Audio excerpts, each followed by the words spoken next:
that independence and that skill set established at a really young age. And second of all, we saw a really deep connection with the environment with both of my kids. And because we are always traveling through lots of times very special ecosystems, whether that, is through a marsh or a forest or a mountain or the ocean, we're constantly talking about these ecosystems and why they're important to the places that we're traveling. And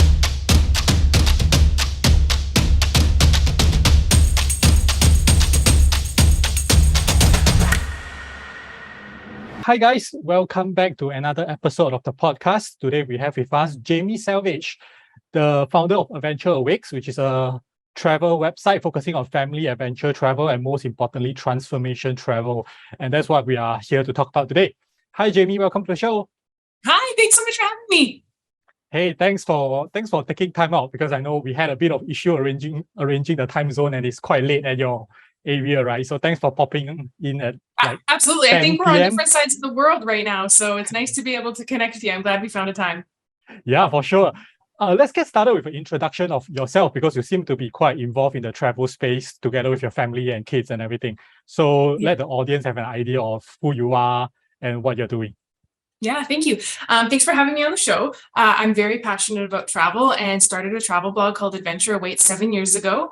I really had zero expectations for even what it was. I didn't, purposely go into the business of travel writing. I just was sharing how to live an adventurous life with kids and started simple with local hikes, snowboarding with them in the winter, kayaking, and people were asking me like, how do you do that? How do you do that with kids? And so I quickly, garnered a following and it grew into a travel blog. We've been very successful over the last 7 years. We worked with partners all across Canada. We spent 70% of our time focusing on Canadian content because we're pretty biased, but we love our country and lots of amazing places to explore. And then internationally, we work with Tourism Ireland and Tourism Australia, as well as some places in the UK. So and Europe. So we travel about 16 weeks a year. So we travel a lot. Trying to balance, the typical Canadian hockey schedule because, kids do that in school and all the other things that kids need to have, but making sure that travel is a big part of it for sure. Nice. Yeah, I actually do think that the focus on Canada is good because there's, I think, a lot of spots that are still undiscovered in Canada and I've seen the nature is beautiful. I haven't visited much of Canada. I've only been to like Toronto and Niagara Falls, but what really left me most impressed with the country is actually the people. Like I thought Canadians were like super friendly and it's very easy to get help like on the streets if you need anything. So that was really nice. Yeah, and I definitely missed the nature part of it because I've only been to Niagara Falls, but I know up north there's like a lot more things to see. So I was looking through your blog and there was like quite a lot of things that I think I will find useful when I head over there. Absolutely. Yeah. I mean, a lot of people come kind of, Vancouver, Banff, Toronto, Niagara Falls. But, that's such a small part of our amazing country. And there's so many things and places in between. So whether you're a Canadian and you're trying to figure out how to explore your backyard, or you're someone from an international market going, hey, I want to come, but I want to go a little slower and I want to go a little deeper. I definitely like telling those stories and trying to help people come and experience our amazing country. Yeah, cool. I'm curious what got you, or most likely you, because obviously you're influencing your kids to go on the same lifestyle, but what got you started into traveling? Were you like always into travel since young, or did something change that led you to go towards that direction? Well, there's two kind of answers here. First of all, since I was a kid, I loved travel. I had 10, I don't even know how many pen pals I had when I was a kid. And I started planning travel from as soon as I could. So I was with Girl Guides because I knew you got to travel with Girl Guides. And I went to Switzerland when I was 15 with Girl Guides. I was in band because I knew you got to travel and we got to go to Florida.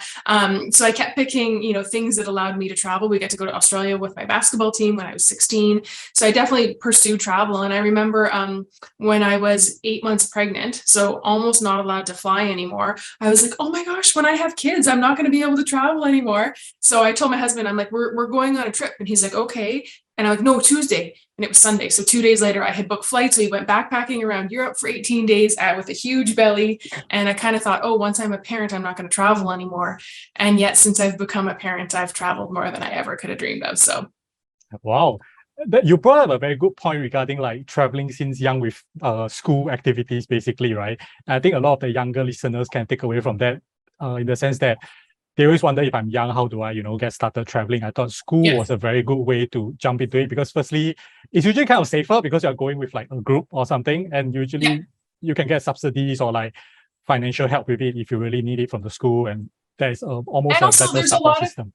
there's a lot of fundraising that happens. So if you're doing something that's a trip that's 2 or 3 years out, as a student, you get to fundraise quite a bit. And so I was able to pay for more than half of all of my trips, which really enabled it to be able to happen, right? Wow. Yeah. And traveling as a student, it's more affordable because you're traveling with groups and you're getting those group discounts. And the fundraising definitely helps. So I totally recommend that students use group travel as a way to get out there. Yeah, I don't know if this stuff like this still exists, but previously when I was a student, I think there were like youth hostel cards or something that Yep. gives discounts to certain students, right? And then I know that for attraction tickets, there are always like, especially the major cities, there's always like discount for students and educational institutions. So those are great to take advantage of. Nice, nice. And so how old are your kids now? So they're 11 and 13. 11 and 13, and they started traveling. When was the youngest when they took the first flight? Yeah, I think so. Let me just do some math there. Like 5 and 3. So they were quite little when we started traveling. Yeah. I'm curious, I don't know if you know, but they probably know, like, do they remember? Because always the debate has always been that if I bring a kid out when they're young, then they're too young to remember anything, then it kind of feels like a waste of money bringing them on the trip. What do you think? Do you think that they remember their very first trip? I think that in the beginning, the trip actually isn't about them, right? Because you're choosing destinations that obviously you want to go to and you don't know if they're going to remember it or not. However, the trip is laying the foundation for the skills that you need to travel. And as a family, you're creating those memories together. So for example, learning how to carry a backpack. I mean, pretty much as soon as kids can walk, they can carry a backpack, right? And it doesn't necessarily mean that it has to have heavy items in there or items that actually even contribute to what they need to have, but it's the process of learning to carry items and be responsible for being part of the packing crew. And we all have to carry our own things. And, we kept their bags super light at the beginning. That was, maybe a stuffed animal, a blanket, maybe a water bottle. But as they evolved in their travel experiences, they were able to carry more and more. And then we were able to do more as a family with that travel. Got it. I think I do want to, let's talk a bit about this term transformation travel, right? Because there's something that you mentioned a lot and I can see you are pretty involved in. Can you give us like a sort of because it's quite a big term in the sense that it could encompass quite a lot of things, but from your definition of it, what are you looking at in terms of transformational travel? Yeah, absolutely. So we hear terms in travel industry: responsible travel, ethical travel, transformational travel, sustainable travel, regenerative travel, and everyone's like, well, isn't it all the same? So specifically, I'm passionate about all of them, but the ones that really mean the most to me are transformational travel and regenerative travel. So we'll talk about those two. So transformational travel are those trips that really where you go on because you want to seek a change within yourself and you want to leave and you want to be very conscious about the positive impact and the positive changes that you are making on the places that you're visiting. So typically going and sitting on a beach, probably not many changes are going to happen. So that is actively seeking out places and experiences that are going to be an opportunity to change within yourself. So that could be a hiking tour that's going to challenge you physically. That could be a spiritual tour that might impact you, mentally and challenge you mentally. That could be a tour where you're going to be going and working on volunteering and leaving the place a better place because you were there. Maybe you're doing some tree planting or beach cleanup. And it's really something that I'm really passionate about because to me, all trips that as a family we invest in are transformational in nature. So you won't often see us at a resort. Every once in a while, we'll dip it in, has a little bit of a break in between. But for the most place, we really, really are passionate about trips that transform us and that leave the places that we visit better because we were there. Got it. And what do you mean by regenerative travel? Yeah, so regenerative travel. So for a long time, we've talked about sustainable travel practices, and that means they stay the same. So places don't get worse because you were there. But regenerative travel, which you're going to be hearing a lot about, especially in the next 5 years or so, is that the places that we visit are actually better because we were there. And so we are contributing to the environment that we're there. We're not taking away from the environment. We are contributing to the culture that is there. So a good example of that would be, for example, if you normally go and you see all the places where you can buy all the oh my gosh, souvenirs. That's the word I was looking for. So you can see all the souvenirs, and maybe you are in somewhere, I don't know, in Europe. And if you look, it all says made in China or made in Indonesia, and there's a disconnect there, right? Like you're going to Europe to buy a souvenir, right? So that money actually that you're buying isn't staying in that local community. Whereas let's say you go to Peru and you're on your way to Machu Picchu and you stop at one of the local communities and you get a beautiful handmade blanket, and that money stays in that community. So what we're looking at is, a different of a major percentage. So 18% of money that isn't spent with a sustainable or regenerative mindset, only 18% stays in that country. Whereas if you open up to the regenerative, how can my money make a difference and how can I invest with local artisans, for example? Well, now you're in the 67 to 77 to 87% of money stays in that community. And that's where those communities can really use tourism as a catalyst for positive change and actually be better because you're visited. So that's regenerative travel. And it comes with making sure the environment is better because you visited, the community and the culture are better because you visited, and tourism is used as a powerful force for good. Yeah, that's very interesting because I definitely see a lot of movements towards that thought of thinking or that direction, particularly also in the digital nomad space, because I think in recent years, after like the travel boom, when traveling became way easier, there's always this debate about like travelers going to a place and either kind of destroying the culture or things of that nature that we don't really have to dive deeper into, but I think it's pretty obvious. And they are true to a certain extent, right? Like when you go over, you definitely change the dynamics of the local community a bit. So how do you change it for the better rather than for the worse becomes a topic that is like highly debated. And in the nomad community these days, as that group grows, there's always a talk about how can nomads staying long-term in a place actually help to benefit the local community. So I think on your perspective, you were talking a bit more about short-term travel or like a single trip, and then we are talking about looking for the local stuff, like spending in this kind of local community that keeps the money within the local community. And then when you're talking about long-term travel, I think the direction that a lot of people are starting to look into are talking about how can we or like nomads bring like digital skill sets or like certain perspective into the local community so that they can expand and grow. Because obviously a lot of digital nomads like to go to like the developing communities because it's more attractive in the sense both financially and culturally, right? So that's definitely a trend that we are seeing. I just like to go like a bit off track. I like to get your opinion on this because I think travel used to be not so easy. Now as it gets easier and we are looking at the new generation or younger generations, there's always more focus on things like you say sustainability, green movements, those kind of stuff, right? And it's not just within the travel space, but in general as a societal issues, right? How do you see this impacting travel, and where do you think it's going to go in the general direction? Yeah, I mean, it's really exciting because it's happening on both sides of the conversation. So when you look at media and you look, travel writers are in the space, but consumers are demanding this push. So now that the awareness is starting to happen that maybe there's a dark side to travel and there are some negative impacts that we're starting to learn about, travelers themselves are saying, I don't want to be a part of that. So I want to only go and travel to places. So they're asking hotels, what are your sustainable practices? They're asking the questions, what's the shampoo and conditioner and housekeeping? What are your recycling programs? What is your connection and engagement with the local community? How can my trip be better?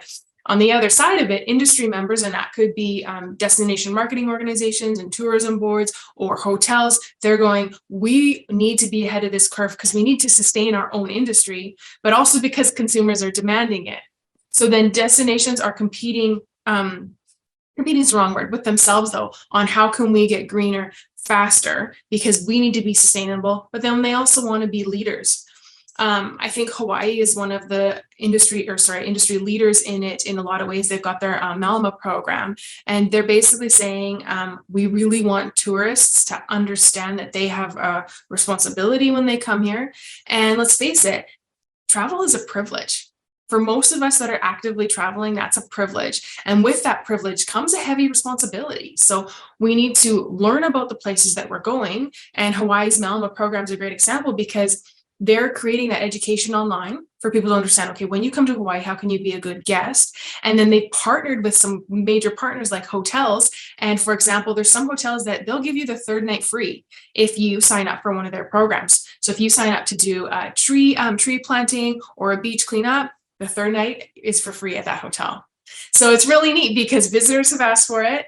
Tourism boards are leading the way and hotel partners are coming on board. And together, all three of those partners are creating a better future for tourism. And so that's where I think the future is going: bigger, better partnerships and authentic collaborations that are going to make this industry sustainable and actually be one of the biggest positive impacts of change to help solve some of the problems like global warming and over tourism. Yeah, Hawaii is a very good example that you were talking about, because as I can see, the beach towns or the beach destinations are those that actually face a lot of this problem with environmental issues and stuff like that. I know in particular, Southeast Asia obviously is a hot spot for like a lot of the beach resorts and everything, right? Because it's kind of more affordable and you get really beautiful scenery. But the issue is always that it's overcrowded with tourists. I think like Philippines or Indonesia had to shut down like some of these destinations for like massive cleanups every time, you know. So these are certainly like the destinations that are very prone to like this kind of pollution issues and stuff like that. And if they follow a certain model that, like you say, can benefit both the tourists and the environment and the sector in general, I think that's a very, very good direction to at least look at and explore, right? So from the personal perspective, right, let's go back a bit to transformational travel, because since you're traveling as a family, how do you usually go about planning a trip to incorporate this within it when you are, traveling with the kids? Yeah, so a lot of times I work with tourism boards specifically, and some get transformational and regenerative travel and some don't. And so it's really interesting because we're also part of educating them on like, what does this actually look like? So for us, we're looking at cultural experiences. And even in Canada, even though we're Canadian, there's a lot of different and diverse cultures across our country. And so we may be looking at going to a region where there's Indigenous culture and Indigenous experiences. We may be looking at a Black cultural center in Nova Scotia, for example. So we want to look at the history of makeup of that place and figure out how can we learn about the history and the culture there and engage in some of those experiences. Depending on the destination and where we're going and why we're going, that also helps us really figure out how do we plan around that. So when we were in Ireland, we were looking at it because there was a family connection and a heritage. Obviously, I'm pasty white. I'm an Irish girl. And so, but when we wanted to experience it, a lot of people would traditionally have, say, gone to the big cities, right? I'm going to go to this city and this city and then check the Ireland box. Well, we were like, where can we get into nature and where can we connect with the ecosystem and ecotourism? So I've gone to Ireland and I've gone surfing in Ireland and I've gone to castles and I've gone blow karting along the shores and I've stayed in a bubble dome overnight underlooking the stars. And I've gone on the Giant's Causeway, which tells the stories about the two giant. So when we're looking at it, we're going, how can we engage in a space through the culture and through the environment so that we can really get an authentic experience with the places that we're looking to travel. Got it. And I'm just curious, when you go with your kids, right? And let's say you do a particular experience, firstly, do you as a parent, do you think you subconsciously actively think about, hey, is my kids learning anything throughout the process? Like you're thinking, oh, this happened, did they learn something from this? This happened, did they learn something? Is it something that's constantly in your mind as you are traveling? I think it was at the beginning, but basically we go on a lot of guided tours. We find that that's the best way to get the most out of visiting a place rather than us trying to do self-guided things. Because when you get to actually meet the people that live there and work there and hear their stories and their, insights of things that you would have walked by or never have noticed, we definitely like traveling that way. And so that's how I don't even worry. I know my kids are learning because they're hearing the stories and they're engaging in the place and the community. And so I have always pulled my children from school to travel, and we've always will support that because we know that, learning and seeing those things firsthand is the best education possible. Got it. That point I definitely want to touch on about pulling kids away from school, because I think a lot of parents would be considering weighing that balance, right? But the other thing I wanted to ask you was that I'm just trying to think, like, visualize what's happening, right? Like, so after every experience, do you kind of do like a debriefing kind of thing with your kids? Like, hey, we have gone to this, what do you guys learn? Or those kind of stuff. Yeah, so in the morning, we actually start off with just a conversation. What's happening for the day? What clothes does everyone need to wear? What needs to be in the backpack? What time we're leaving? Please make sure you're on time. Those types of things, right?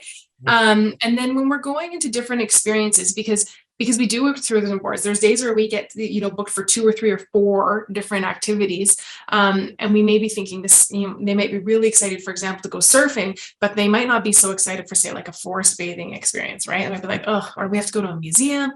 And so in our family, we have a philosophy that comes from the roots of transformational travel, and it's called the empty cup mentality.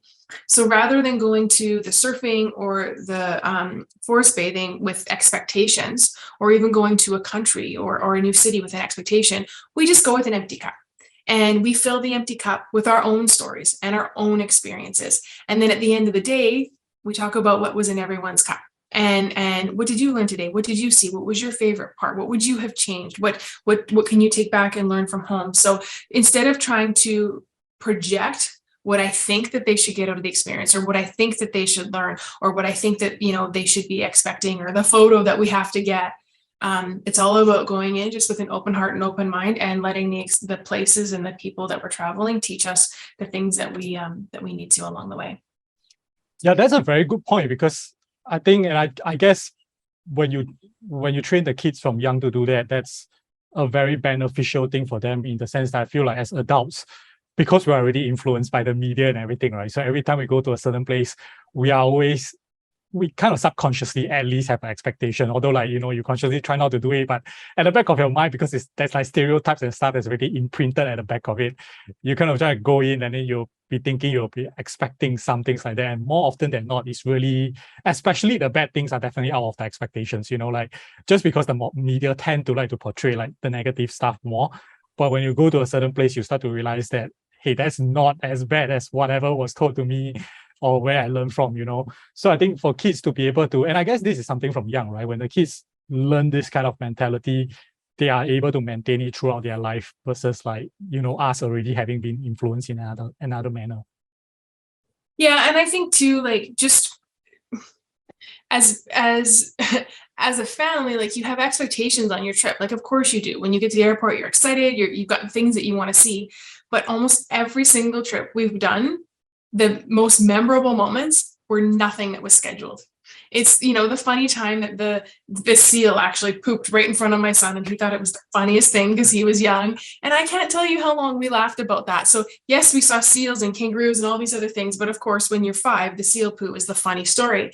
And we've seen castles, but then the person that we met walking next to the castle that came and spent 20 minutes talking to us about how this was his family home, and this, it's been in his family for 14 generations. We remember meeting him, even though we were there to see the castle. And I could go on for hours telling you stories like that. So the more we let go of expectations and perceptions of what we think a place should be, or an experience should be, the more fun we have along the way. So that's one of our big takeaways, and how we've kind of reframed travel from the beginning. Got it. I like to tack on to that with another point that I spoke with another podcast guest like a year plus ago, but it was something that I think correlates to this point quite a lot as well, is that it's not just a certain activity or local culture, but even within the local culture, I think kids that go there will learn to see things from different perspectives, even within the same incident. So we were talking about like going to maybe a seaside town or a village, and you see the fisherman that is fishing. For them, the ocean is the livelihood, right? And then you see a teacher bringing kids around to learn about the ocean. That ocean is now an educational tool, right? And then you see environmentalists coming in and looking at the ocean, or maybe looking even at the act of fishing. To them, that is maybe something negative, right? They are talking about conservation and stuff. So what you can see is that even within the same event, looking at different angles from different perspectives, you get a variety of it, and none of it is actually totally correct or totally wrong. It's just everyone seeing a single thing in their own livelihood or in their own context. And I think when you're young and you're exposed to this kind of stuff, you start to understand that there are so many different ways to look at things, and there's no real like right and wrong, in the sense that it has to be this way and my way is the only way. And I think that's a very powerful like learning experience for the young ones. Yeah, we're just really starting to see it now, in terms of, my kids have been traveling for For about 7 years. And so just starting to see the long-term effects of some of this traveling and this type of lifestyle really starting to flourish, and some of the conversations and the questions that they ask and the paradigms that they think from, and how, and their vision on the world. So it's really been neat to kind of see how, yeah, those seeds that were planted when they were younger are long-term, the benefits that they're starting to have, and the places that they're wanting to travel and trips that they want to pursue and the things that they don't want to do. It's really their own personalities are starting to come out in each of it. That's very interesting. So let's talk a bit about this, right? Like you mentioned, it took about 7 years of traveling to see like some form of long-term impact. But I'm sure when you started, you were confident that it's going to pay off, right? Because you came from that background of traveling, right? But let's talk about parents who are not as confident about it, and also the concept of world schooling. Because when I saw your website, the first thought that came to my mind was, is this a world schooling family? Because whatever you're writing about sounds actually partially like world schooling, right? But I realized that you're not like full-time world schooling or anything, but you chose to go on a mixture route in the sense that, because you mentioned 16 weeks in 52 weeks, that's more than what I assume is the typical holiday that is like from the school, right? Yeah, that's about 4 months a year. Yeah. So what gave you the confidence, and more like in terms of the general experience, right? How have you seen this particular model pay off in terms of a mixture of academic learning in school, which is the traditional type, and a combination of the school learning? And also, I guess, what's the risk of like pulling your kids out for like a few weeks in a year to go for trips? Yeah. Okay. So there's twofold to that question. So the first one is the benefits. I mean, we started to see the benefits when they were quite young. The biggest one we started to see that we were hearing back from teachers was number one, that they were really self-sufficient. They could carry their own backpack. If you said be at the door, the kids were there. They just understood that they had to take care of themselves, because when you're traveling, as much as we're there to support one another, you got to tie your own shoes, you got to carry your own bag, you got to be paying attention to know where to go. So we saw that independence and that skill set established at a really young age. And second of all, we saw a really deep connection with the environment with both of my kids. And because we are always traveling through lots of times very special ecosystems, whether that, is through a marsh or a forest or a mountain or the ocean, we're constantly talking about these ecosystems and why they're important to the places that we're traveling. And so educators were giving us that feedback that, if my kids would see a spider, it was like, oh, let's get you back home. There's no squishing bugs. There's talking about trees and our connection with trees and the air that we breathe. And so those kind of two things we've started to see in the classroom from feedback from the teachers. And then there was a second part of your question, but I can't remember what it was. What are the risks of like taking them out for like a few weeks? Yeah. So some of it, fully transparent, when you're first starting out, if you're interested in traveling, it's way more cost effective, right? It's way cheaper to travel during off season. When all the kids are out, it's always more expensive. We, as a family, and even my husband and I, before we had kids, we traveled in off season all the time because it was cheaper, because the top attractions were way less busy. It was way more enjoyable. You had way more options in terms of where you wanted to go, when you wanted to go, that type of thing. When the kids were younger, and we always have had educators that really supported it, knowing that if we were going to take them out during school, we had to accept the responsibility that went for that. So if that meant, we were checking in and making sure worksheets were done, or specific, things that they needed to do, or whatever they were missing, we would then take on that ownership, so that it was a partnership between us and the teachers. But traveling in off season is a great way to save money. And as parents know, once you have school-age children, there are weeks throughout the year that the kids are less busy, and then it's easier to pull them out. I think the third week of September, there ended up being 2 holidays. So the kids, I had my daughter pulled out of a 9-day stretch. She only ended up missing 3 days of school. So once you kind of start to figure some of those things out between Pro-D days and holidays and stuff, you can stack some good little getaways in there. Got it. And I definitely do agree with the off-season travel, because like I always say, especially if you're on a budget or anything, off-season travel is like one of the best way to do it, because as in for me, myself, I always look at things being like, if you have the flexibility of time, you are always at advantage. Even if you don't talk about travel, right? If you talk about daily life, if you're not stuck traveling at the peak hours or when everyone is going home, your travel journey is way faster. If you go for a movie on a Monday morning, you get the whole theater to yourself at a discounted ticket price, versus going on a Saturday with a whole bunch of people and then you're still paying premium for it, right? It's almost like the minimized version of traveling, because if you can especially if you are doing activities that are not really super reliant on the weather, I think off-season travel is the best, if you're especially doing, like, say, city stuff, right? Of course, if you want to do a beach vacation, or if you want to go into the mountains on like a long trek, that might take some consideration. I think the beaches are definitely a no-go if you want to enjoy the sun, right? But I was traveling in Patagonia near the off-season one time, and I like that there was not a lot of people, not as much people, but the extreme weather really made it like a lot harder. So that is Yeah. always something you have to think about in terms of that. But if not, I think off season is always like a good time to do it. And also, go on. We look at the destinations. A lot of those destinations would prefer that you come in off season and take some of the pressure off of the busy season and pressure off of the systems and the tours and the ecosystem. And so actually traveling in off season can be better for the environment as well. So we're reducing the amount of impact on and over tourism in some of those hotspots. Oh yeah, that's a very good point. In the recent year, I've always talked about Dubrovnik or Croatia being one of the countries that are really pushing that thing, because during summer they're way overcrowded. It's like crazy, and now they're limiting the number of cruise ships that can go in during summer, because previously it was just insane. It was not just taxing for the environment, it was taxing for the people.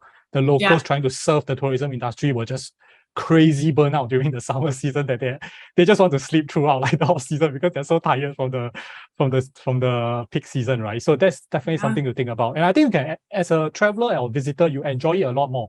I always say, like, when you travel during the off season, right, the travelers you meet along the way has a different vibe from the travelers that are traveling during peak season.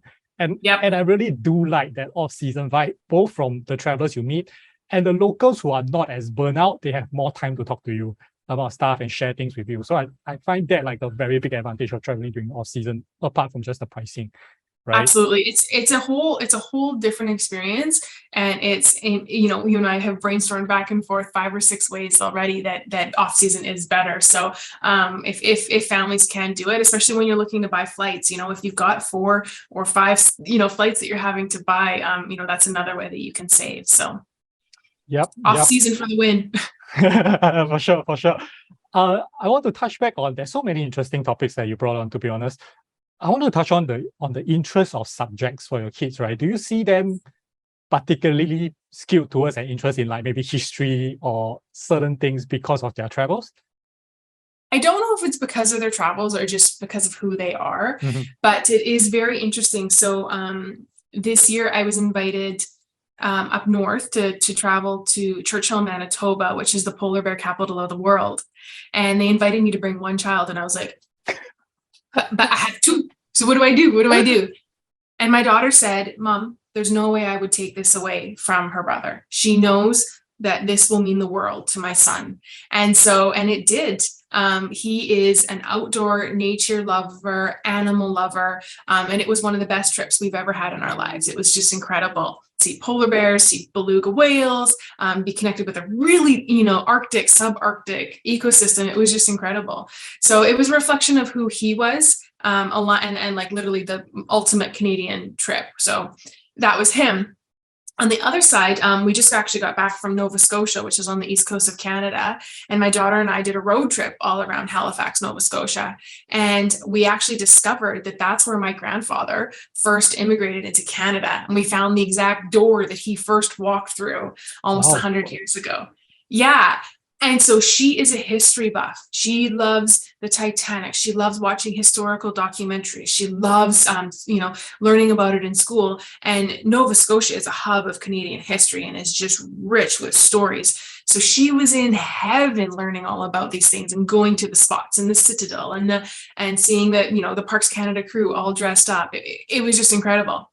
So had you had switched those kids on those trips, each one would have been very different. But when they were in their own, quintessential perfect experienced trips, it just amplified how incredible that experience was. Oh, that's very interesting. I imagine from an observation perspective, that's very interesting to see how your kids have developed. Have any one of them told you anything about, like, what I want to be in future kind of stuff based off their interests? Yeah, it changes a lot, and I've got a son who's Canadian, so of course he wants to be an NHL player because that's pretty stereotypical. So we'll see if that happens. Neither one of them has mentioned travel as a possible. But then my daughter was starting to realize, especially on our last trip, she's like, well, hang on, maybe when I'm older, we could do this together. And I was like, we could. So there's definitely doors open, but I definitely feel like we're still like interior design or police officer or firefighter. Like we're going in here and all of it. But the interesting thing is that I think that they know that there's lots of doors open to them, not only in our local market, but internationally. They've met people from all around the world and they've seen all these different jobs. And so I think they recognize that they can have multiple careers geographically in many different places until they find, the final one that they want to settle down on. And maybe it'll never be one. Maybe it'll continue to be multiple careers as our industries are always changing. Yeah, the world is definitely changing a lot faster these days, right? I think like in previous generations, it's always like maybe one job for the rest of the life, but now everyone is like hopping between different things. And it's really because there are options available in the world today, right? So I was very interested in this topic because there's an example that I remember quite a lot that's quite impactful for me, being that when I was in university and summer school, I went to Mexico for an exchange. And I took Mexican culture as one of the subjects back then, right? And granted, this wasn't like, it doesn't really map the score; it just maps the credit. So you basically just need to pass, right? Now, of course, my intention of going for summer exchange, as with any other uni student, is that it's a travel journey, right? It's not really like that for studying. You're just there to have fun and just make sure you pass your thing. But what was interesting was that the professor teaching that course, firstly, he was a very good professor in terms of teaching, but he was so encouraging of me traveling because I took every weekend to go somewhere, obviously, because I definitely want to go. But sometimes I stretch like a day or two past the weekend just because, I've been there and I thought, I just want to stick around. And he was very encouraging of that. Amazing. Yeah, and the travel experience I have in life actually got me even more interested in learning the theories of it, so-called the textbook version of it, or sitting in a classroom. But then again, that whole course was very interactive in that it wasn't a classroom course. It was like, yes, you do study about it, but he brought us to like local markets to try local food and everything. And that actually, I think, really increases the interest of the students for that particular subject, right? And I can see that happening in travel, especially if you're talking about history, for example, right? If I'm able to go to a museum and see like certain artifacts or really understand the history of it through like real world images and stuff, that is definitely more interesting than just sitting in a classroom and just reading and reading about it. And I might never get interested. But just because I've been to places and seen like what is possible in real life, suddenly that whole topic comes into life. And I think too, we're seeing a movement in museums as a whole. Museums are not these static places that you just walk through and you look at things anymore. The Canadian Museum for Human Rights, for example, in Winnipeg, Manitoba, they have all these really interactive displays where you can learn about human rights and you can, try and come up with your own solution and you can play these games. They're all done by waving. So they're not even touch screens, but when you wave, that's your shadow tells what the answer is. And then you play this game and you're racing against someone else. And you go through that museum, and a lot of other museums are making the change because they understand that a lot of us learn by touching and doing and feeling and seeing, and it's okay to naturally engage them and not necessarily maybe touch the 1,000-year-old artifact, but touch something that's similar to it or give us an activity. And so it's been really neat seeing that change happening from the museum's perspective, because it's then creating a more authentic connection for children specifically to learn about history and arts and culture. Yeah, I definitely envy the kids these days because I think, well, I guess for me as an adult, sometimes I go to these interactive elements. They are interesting, but then again, like as adults, they are not like super interesting, But I can imagine if I was young and I'm looking at all this, it looks super fun, to be honest. It's like going to a science center, but now every museum is like a science and discovery center. Yeah, absolutely. Yeah, absolutely. Yep. I want to skew away from the kids because I think it's pretty obvious on like how travel has helped them like really learn about different stuff. Another thing I'm very interested to talk about is actually how traveling with kids help adults rediscover their youthful, playful self. I remember a term on your website, but I can't find it now. But I think you were talking about something like active play, which is something that I think maybe as adults we start to lose it as we grow older because obviously society takes a toll on us, kind of thing.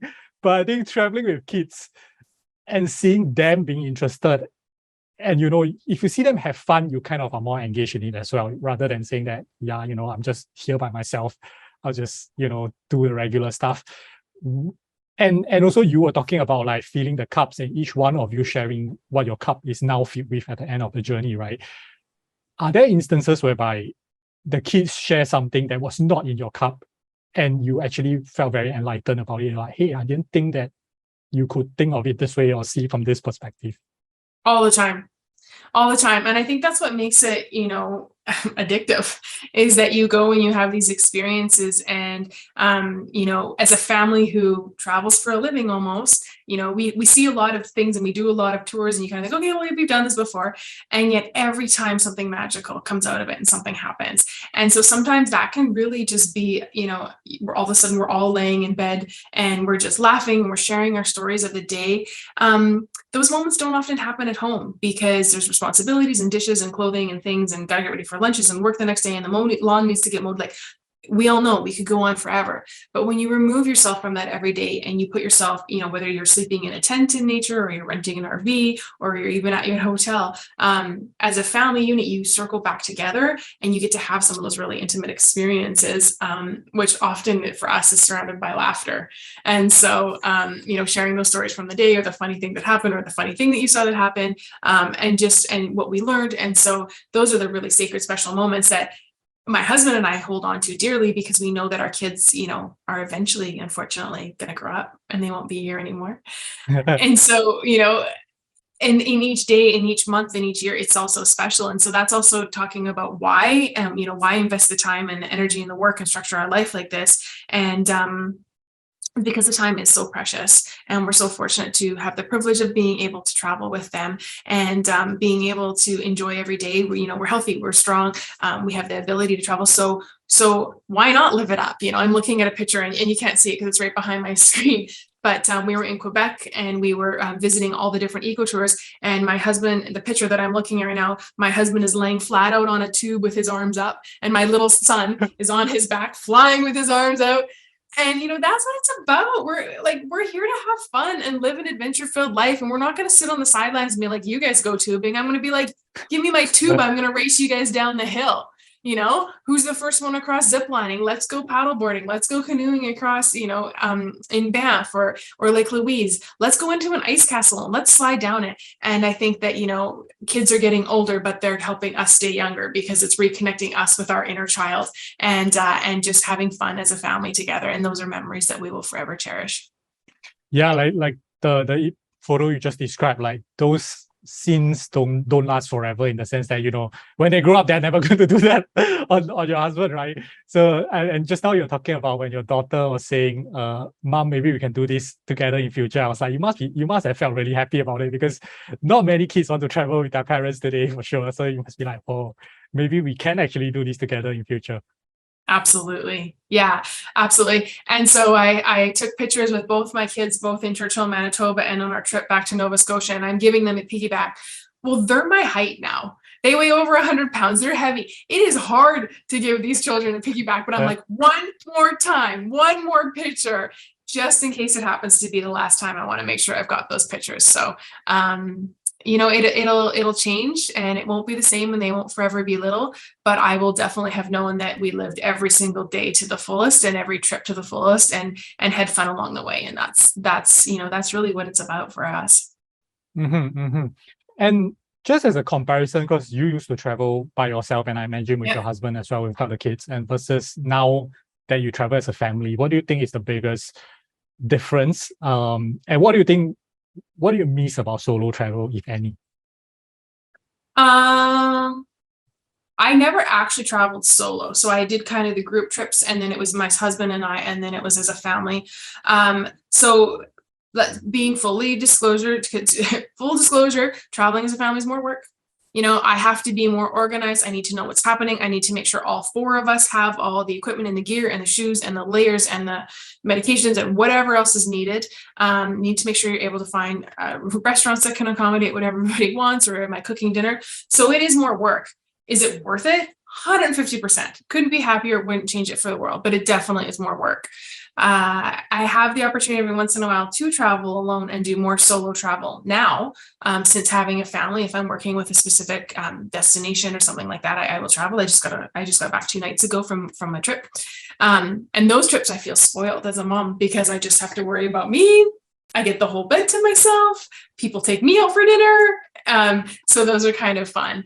Within 48 hours, I'm missing my family pretty hard, but there's definitely something special about solo travel and only really having to navigate based on what you want. So, yeah, I can imagine, because I guess being a mother is one of the toughest job in the world, especially if you want to think about organizing everything and making sure everything is packed. There's always like something to think about, right?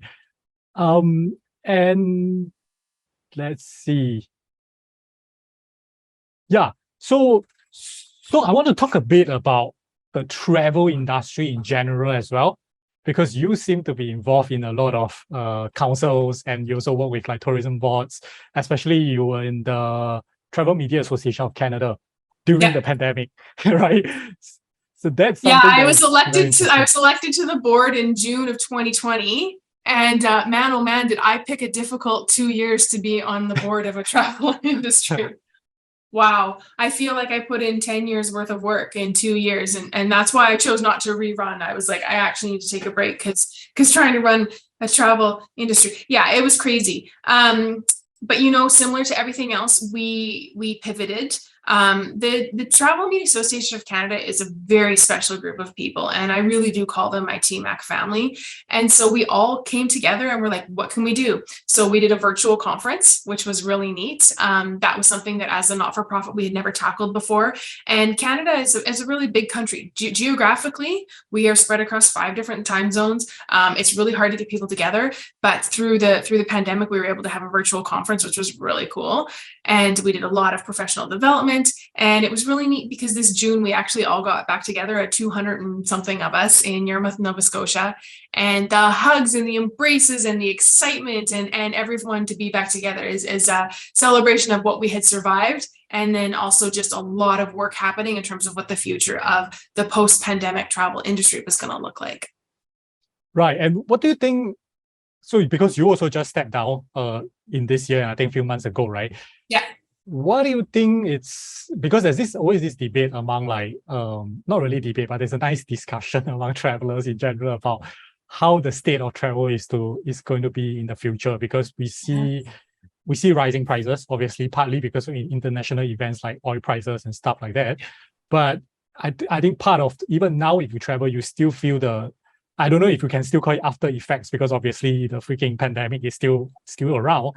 But hotels all the different tourism industry or hospitality businesses are either raising prices to kind of survive and recover, or they are lowering prices trying to get more business, right? Depending on what's the stage of reopening a country is in, I guess, right? And the other phenomenon, I'm not sure if it's going to be as relevant, but I was talking about this with another guest, is the rise of remote work, creating another travel group that is longer term. And you're seeing countries changing policies, or like they're trying to implement visas or perks to basically get these travelers to go to more untouched regions of a country, right? So what do you think is the new state of travel, basically, like moving forward? Where do you see the past 2 years impacting the future? I think travelers as a whole, and that's travelers who travel, but also travel boards and tourism boards who facilitate travel. Anyone who is in the travel industry cares a lot. They're educated people who care about the places that they're visiting. And that's what I see the future traveler being. And I see the future traveler and the travel boards wanting to look at slower travel. So not just going, on an 18-day trip through Europe and checking every single big city so you can say, I've been to 20 countries.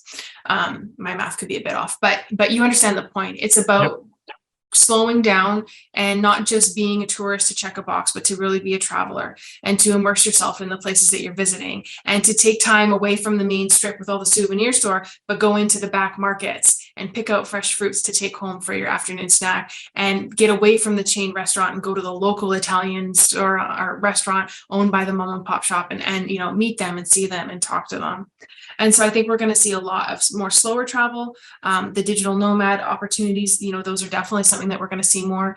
We're looking at the pandemic and going, there's a lot to be learned from when we had to stop travel.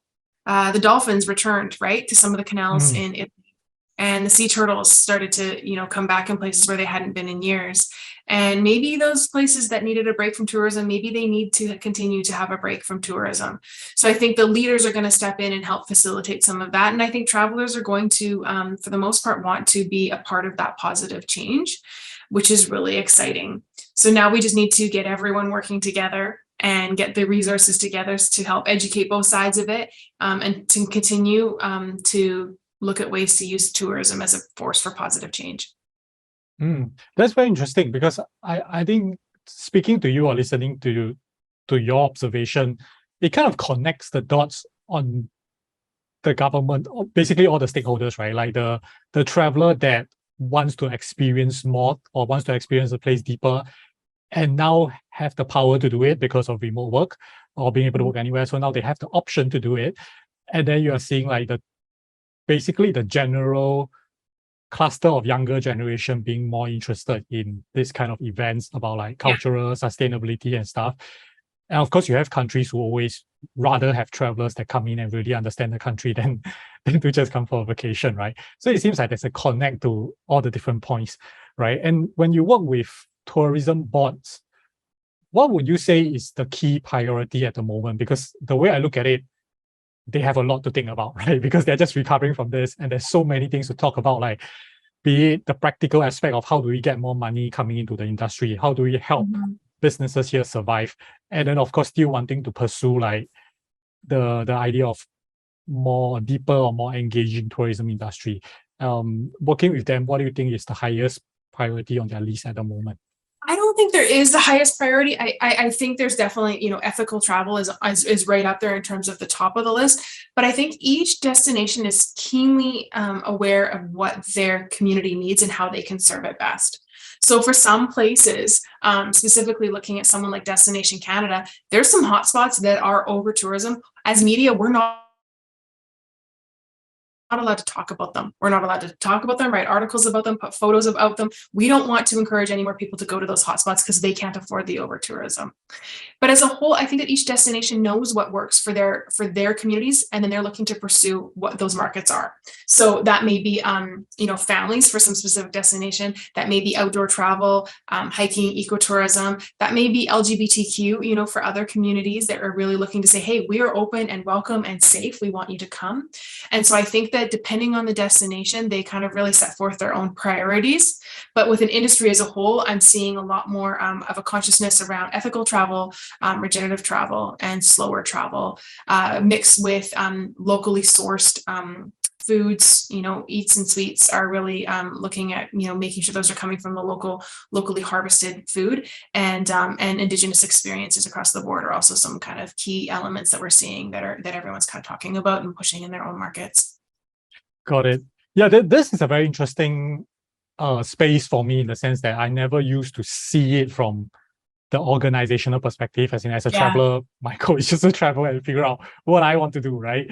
But as I started talking to a bit more of like players in the hospitality industry, let's say in different cities, there is now a genuine interest or concern, or maybe a larger interest in trying to have a more unique positioning towards a certain thing. Like, what can we do that takes advantage of our region's culture or region's landscape and stuff like that to stand out from like other places. And of course, because of the pandemic, every place is trying to now push their tourism, because those industries need a lot of help.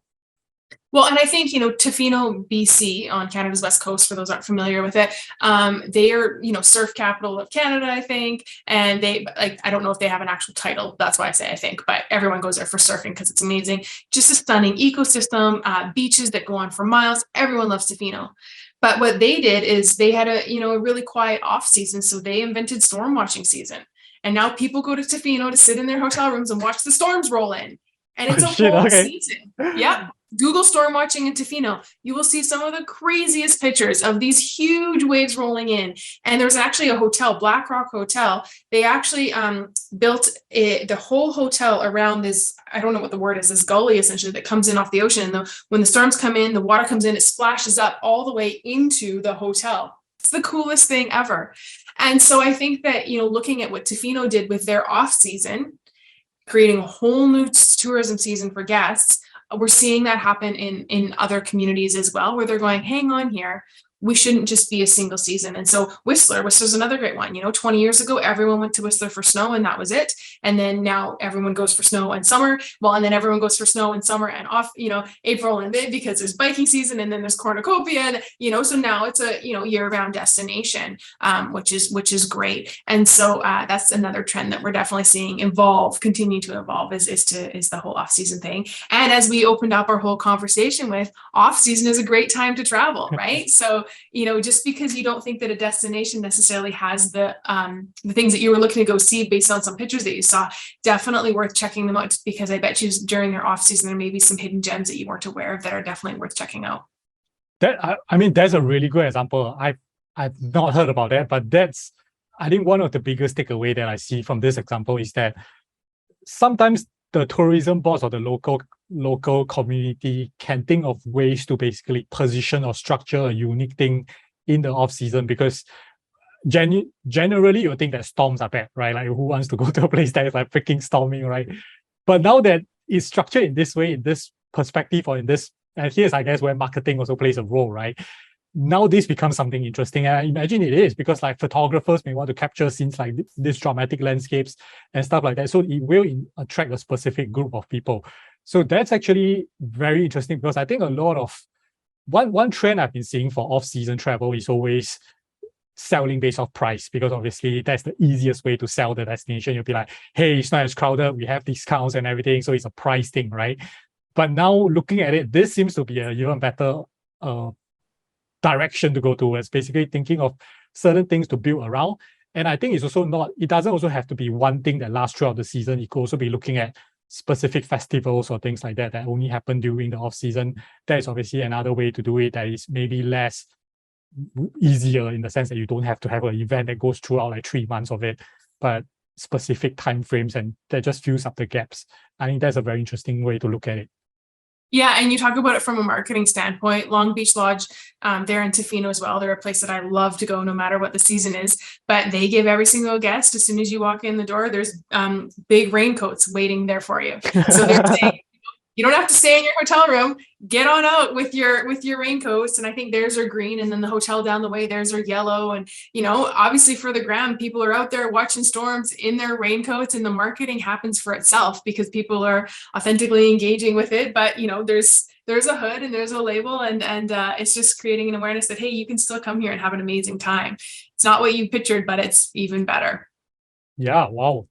Now that you mentioned it, that sounds like something I'll be interested to go and take a look at, because seriously, Google storm watching in Tofino. You're gonna love the pictures. You're not gonna believe them. I'm definitely checking it out, because I can imagine if like you have a bunch of people in different colorful raincoats walking out the street while it's pouring, that must be some funny scene as well. Well, and it's walking along the beach, because there's thousands of miles of, like, maybe thousands is an exaggeration, but there's hundreds of miles of beach line there. So you're just walking along the beach, and then you can just see these huge waves coming in, and rain's coming in sideways, and wind and everything. And whether you're cuddled up next to your cozy fireplace in your warm jammies looking at it all, or sitting on a hot tub, or walking on the beach with that raincoat, it's a pretty incredible experience. Yep. And I want to take some time to talk about this Transformational Travel Council, because that was pretty interesting. Like, I get the concept of transformational travel, but I didn't know that there was actually a council that does this or target this specifically. So what do you guys do there? Yeah, so I'm actually a herald with the Transformational Travel Council, which means I've been invited to tell stories about businesses and places that are embracing this model of travel. So I'm very honored to be able to share those stories about those sacred places and those amazing experiences that people can have. The Transformational Travel Council is primarily made up of organizations that really, really deeply believe in the power of transformational travel. An example would be Bodhi Surf.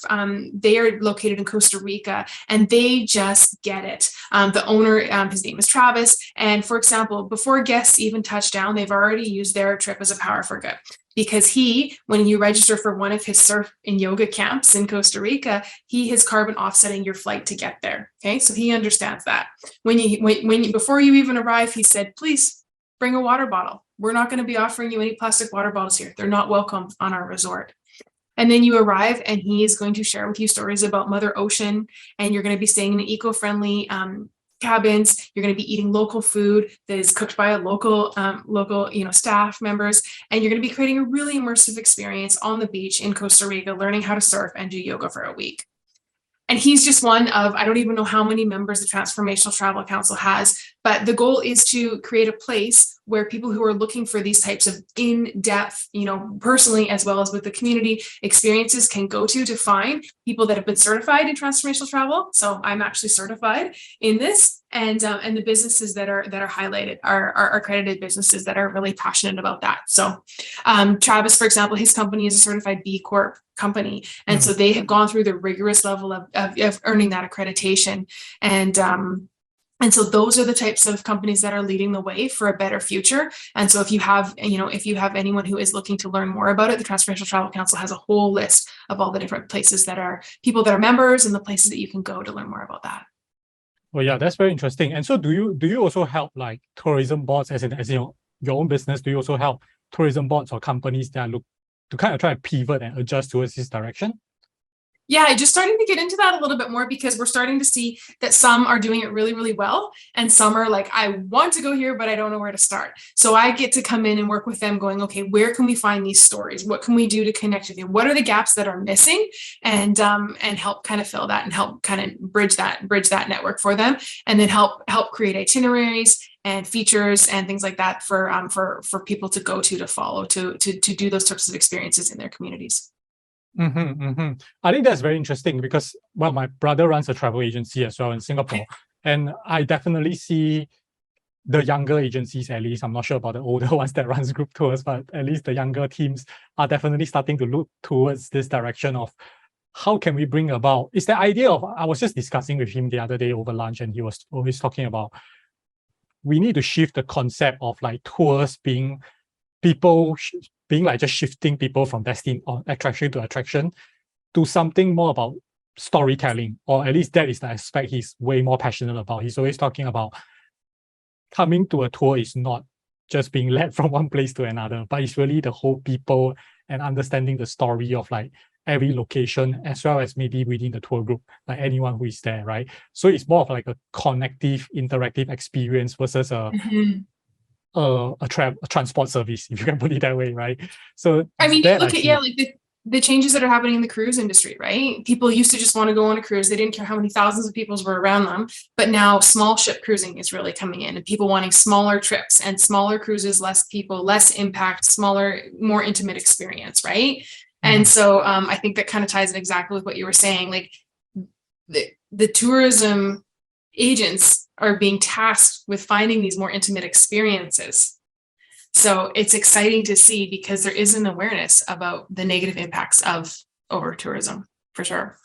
Yeah, got it. Yeah, that paints a rather clear picture of where the industry is going throughout the whole conversation, I think. So let's conclude. Well, it's where I hope it's going, because it needs to go there, right? Right now, in a lot of different places, tourism isn't sustainable and it's not positive, and it's definitely not regenerative. So if the shift doesn't happen, it's going to be detrimental. And 1 in 10 people worldwide are employed by the tourism industry, and tourism can be the single biggest change of economy and monies worldwide. It has the quickest ability to change lives worldwide compared to, say, oil or some of the other big industries. To the people that are privileged enough to be able to travel can have a major positive impact when it's done right. So if we want to sustain our industries and create positive change on a global scale, tourism is the quickest way that we can do that.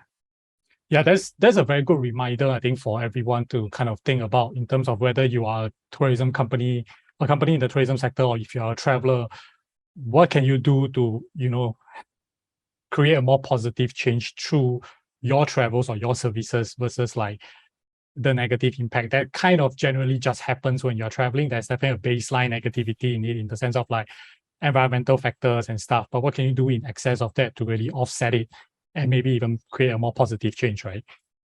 Well, and the founder of G Adventures, he was a part. They actually had this documentary that they funded called The Last Tourist. And it is a really great way to look at the dark side of tourism and to see some of the hard examples. Like some are hard to watch, some may have you crying. But it ends with saying that we need to travel, just how we need to travel needs to change.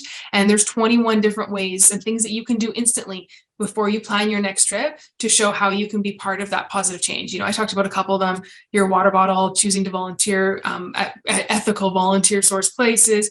There's things that we can do as travelers today, like before our next trip. So if anyone's looking to kind of dig deeper into this, it's a documentary I highly recommend. I made my whole family watch it and we all, got right into some of the deep conversations about it. But it's true, because as we go to plan our next trip, after seeing this documentary, we're really even looking deeper, going, how can we make sure that wherever we go, it's a positive impact on the place that we're visiting? It's called The Last Tourist. Check it out. Yeah, I'm definitely going to take a look at that. And if there's a link to it, I'll pop it into the show notes for the listeners. Perfect. Okay, so to conclude, there's 3 quick questions for you. One of which is, I think, might not be as quick, but I'm very keen to know. So definitely, I think this varies based off preferences, and there could be many different answers to this. But based on your personal experience with your kids, what do you think are some of the activities that are most impactful when you go with them to travel? Like they enjoy and they also learn a lot from it. Definitely eco tours. So low impact eco tours. So that could be a guided experience, paddleboarding, kayaking, zip lining, a guided hike. Those types of experiences have really, when you're working with a guide who is indigenous to that place, the stories and the hands-on experiences have provided us with the most in-depth hands-on cultural experience and some of our most memorable ones. Got it. And what are 3 of the most useful items in your travel bag when you're traveling with as a family? Oh yeah, so a good camera. Actually, I hesitated on buying and upgrading my camera for about 2 years. And I regret it because I just upgraded it and my new camera is amazing and I wish I had had it, 2 years ago. So invest in the good camera because you're only going to What model are you using? Oh, what am I using right now? I got the what's it called? The Nikon Z6 II. It's a point and shoot then. Yes. Got it. Yeah, it's amazing. So camera, absolutely. Don't leave home without my camera, for sure. Snacks. Every family needs to have a plethora of healthy snacks in their bag. When I go through security, it's ridiculous, but you travel, no matter how organized and planned parents, everyone are, especially now, there's going to be hiccups and delays and challenges along the way. And happy travelers are fed travelers. So always making sure you have snacks is a huge one. Number 3, I'm struggling because I can't pick my top third, but anything from, it's those little comfort items when you're gone. It's warm socks for the hotel room when you sleep. It's chapstick because I can't stand when I don't have my chapstick. And just some of those little comfort items, like they're so worth bringing with you because they just make those transition times that much more pleasurable. That's interesting. Don't overlook the small things, basically. Yeah, literally this chapstick, I didn't have it for the last weekend and I can't tell you how many times I was annoyed that I had left my chapstick at home. So bring your chapstick.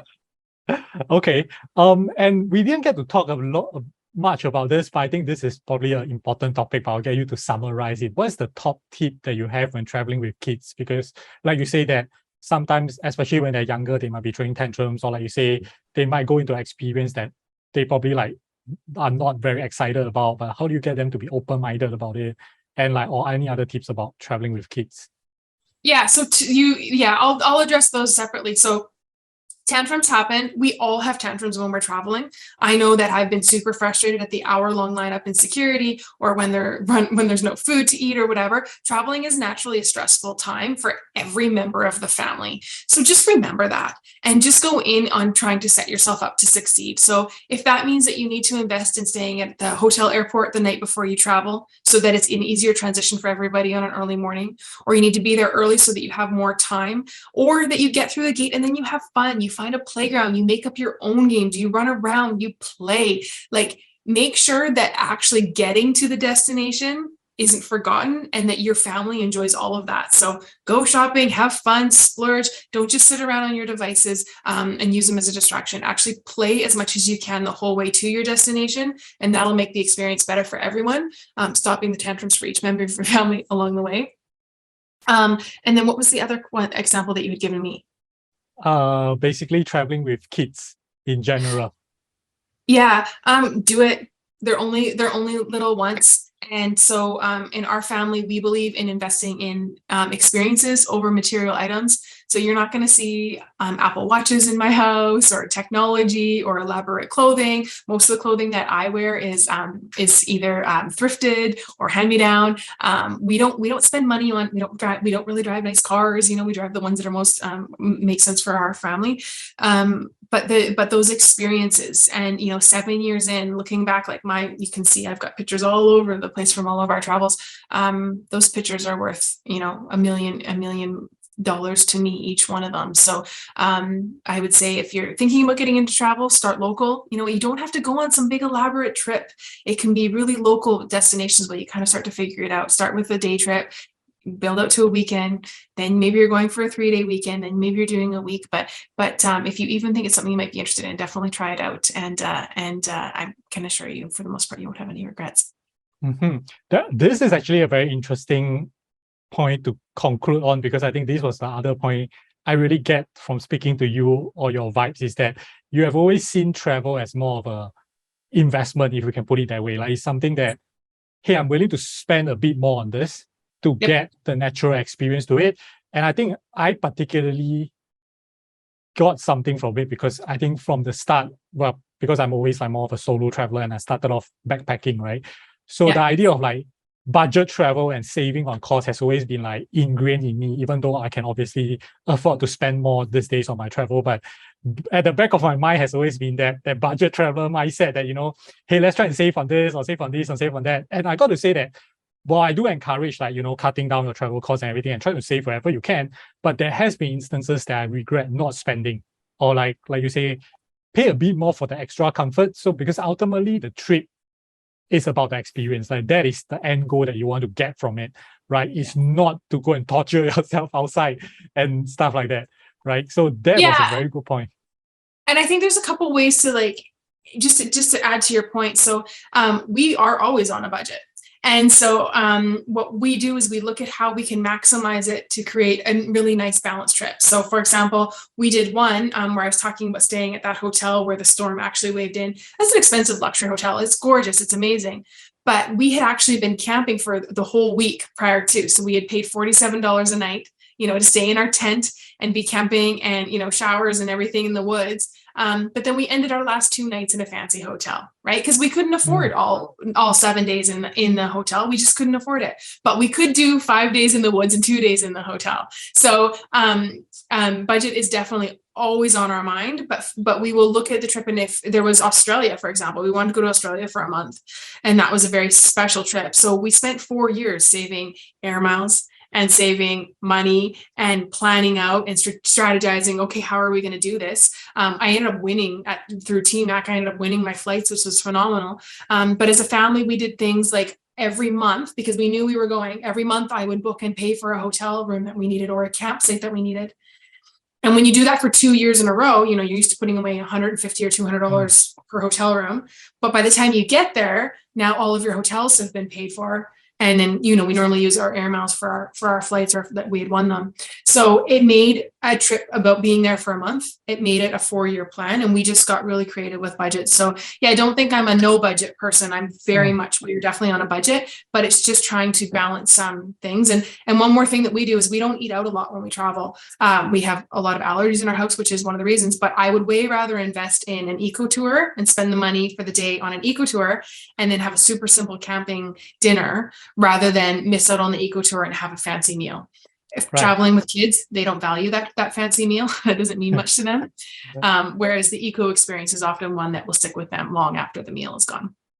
Yeah, but that is why I feel like I think that explanation helps me to better say why it feels like a very investment style the way you're doing it, because you actually think about your whole lifestyle. It's almost like you're investing money in the regular investment vehicles, right? Like stocks or whatever, right? You're trying to cut down your spendings to invest a portion of your money into this stuff, right? So for you guys, you're looking at different aspects of lifestyle and seeing where I can cut down on so I can save on this experience that I think matters.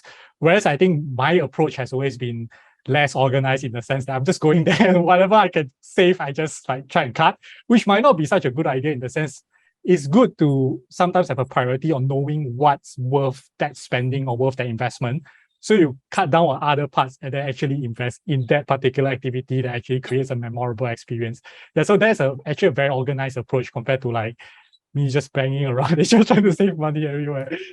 Awesome. So thank you for coming on today. And if people want to follow your adventures and learn more about transformational travel and actually a lot of good tips about both traveling in Canada and traveling with kids, how do they get in touch with you or follow your adventures? Yeah, we're launching our new website next week, which is super exciting. So that's at AdventureAwaits.ca. I'm at AdventureAwaits.ca on Instagram and as well as Facebook. I'm at Fam Travel Writer on Twitter, and yeah, definitely connect with me on LinkedIn. I'm at AdventureAwaits.ca on TikTok as well. So happy to see you on the socials. I would love it, for people to follow me and pop in and say that you heard us on this podcast. That would be really cool. Love to see it and meet some new friends from obviously Canada and all around the world. So I would love to connect with you and also hear about some of your travels. And if anyone has any advice or tips or tricks, I'm all ears because we're all in this travel journey together. Awesome. Thank you, Jami, for coming on today. I'll drop the links into the show notes for the listeners. Amazing. Thank you so much for having me.